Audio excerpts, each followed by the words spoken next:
Hello guys, मैं आप लोगों के बीच 6 to 12 का एनसीईआरटी वन लाइनर प्रस्तुत करने जा रही हूँ, जो कि महेश कुमार वर्णमाल की पुस्तक है।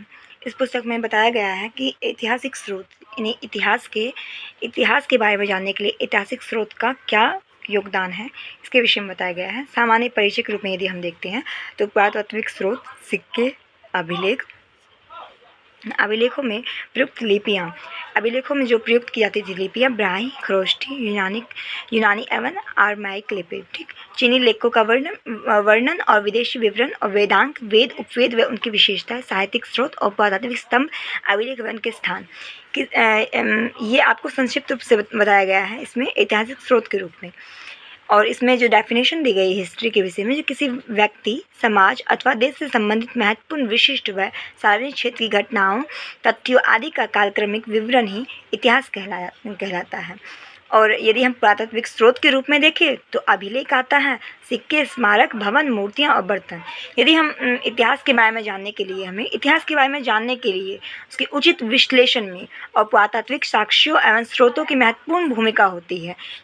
इसकी भूमिका के तौर पर यदि हम दें तो अभिलेख हुए, सिक्के, स्मारक हुए, इनके बगैर हम इतिहास के बारे में पूर्ण रूप से जानकारी को भी एकत्रित नहीं कर पाएंगे, इसलिए इन्हें महत्वपूर्ण स्रोत माना गया है।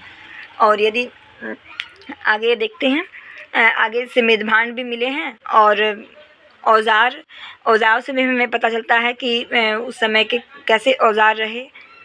ठीक, उसके बाद रेडियो कार्बन डेटिंग एक ऐसी विधि है जिसके द्वारा हमें यह पता लगाया जाता है कि कोई वस्तु किस काल से संबंधित है। रेडियो कार्बन 14 कार्बन का रेडियोधर्मी समस्थानिक है जो सभी सजीव वस्तुओं में विद्यमान होता है।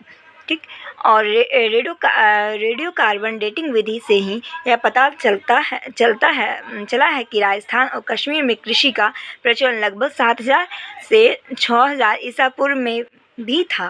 ठीक, और इसके वजह में जैसे कि हमें पता, मतलब कार्बन डेटिंग जो है यह हमें उस समय में खेती होता था, कितने साल पहले खेती होती थी या कितने साल पूर्व स्टार्ट हुई, इसके विषय में जानकारी हमें कार्बन डेटिंग विधि से ही पता चलती है।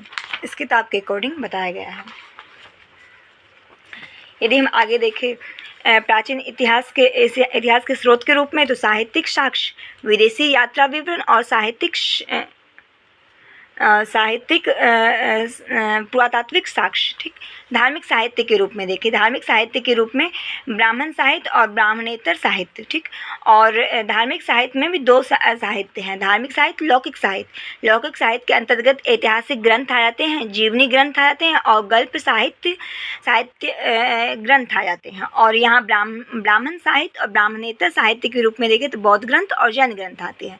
ब्राह्मण साहित्य के रूप में देखें तो वेद, उपनिषद, अरण्यक, पुराण, स्मृति, रामायण, महाभारत, ये सब आ जाते हैं। यदि हम विदेशी यात्रा विवरण के विषय में जानें तो यूनानी, रोमन लेखक, चीनी लेखक और अरबी लेखक रहे। ठीक, यदि हम विदेशी यात्रा विवरण में देखें तो यूनानी रहे लेखक और चीनी लेखक रहे, अरबी लेखक रहे। ये जब भी भारत आए और भारत में रहे, यहाँ की जानकारी कुछ मतलब यहाँ पर रहने के बाद इन्हें जो भी जानकारी हुई, जो इन्हें महत्वपूर्ण लगा, ये अपने अपनी पुस्तक में इन्होंने इंगित की।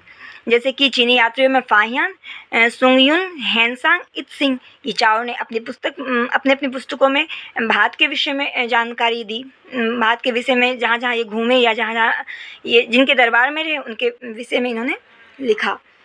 और यूनानी रोमन लेखक के रूप में देखें तो यूनानी के रूप में तो टेसियस, हेरोडोटस, सिकंदर के साथ जो आने वाले विद्वान और मेगास्थनीज के साथ में आने वाले मेगास्थनीज ने इंडिका लिखी, जो कि चंद्रगुप्त मौर्य के समय के थे, और डायमेकस, बिंदुसार के, और डायनोसियस, अशोक के, टॉलमी, प्लिनी, ये सब रहे। और अरबी लेखक के रूप में हम देखें तो सुलेमान, अल-मसूदी, अल-बरूनी की प्रसिद्ध पुस्तक थी तहकीक-ए-हिंद, और इब्न बतूता जो बिन तुगलक के काल में आया था, मोहम्मद बिन तुगलक के काल में आया था। तो ये हमें एक संक्षिप्त प्राचीन इतिहास के स्रोत के रूप में एक संक्षिप्त जानकारी इससे प्राप्त होती है। इसके बाद आगे हम देखते हैं सिक्के के विषय में। सिक्के के अध्ययन को ही मुद्रा शास्त्र कहा जाता है, जिसे न्यूमिस्मेटिक्स कहते हैं। मुद्राओं की बनावट उनके प्रयुक्त धातुओं की मात्रा के आधार पर ऐतिहासिक घटनाओं पर प्रकाश पड़ता है, और प्राचीन काल में अधिकांश मोहरें धातुओं की बनाई जाती थी। जिन सिक्कों व मुद्राओं पर कोई लेख नहीं होता था, केवल आकृतियां विद्यमान होती थी, उन्हें ही पंचमार्क या आह सिक्के कहा जाता था। यदि हम आगे देखते हैं तो सिक्के का प्रयोग यदि पूर्ण रूप होता भी था तो दान दक्षिणा के लिए खरीद बिक्री के लिए, वेतन मजदूरी आदि भुगतान में होता था। इसलिए सिक्कों का आर्थिक विकास इतिहास के अध्ययन में भी महत्वपूर्ण योगदान है। गुप्त शासकों ने सबसे अधिक यदि सोने के सिक्के जारी किए, जबकि सर्वाधिक यदि शुद्ध सोने के सिक्के की बात करें हम तो कुषाण शासकों ने सबसे अधिक यह प्रचलित रहा। सातवाहनों ने शीशे के सिक्के जारी किए थे और कुछ उस समय में वेतन मजदूरी के रूप में भी सिक्कों का प्रयोग होता था। धन्यवाद। आप लोगों को अच्छा लगे मेरा वीडियो तो इसे लाइक कीजिएगा, सब्सक्राइब कीजिएगा मेरे चैनल को और कमेंट कीजिएगा। धन्यवाद। जय राधा माधव।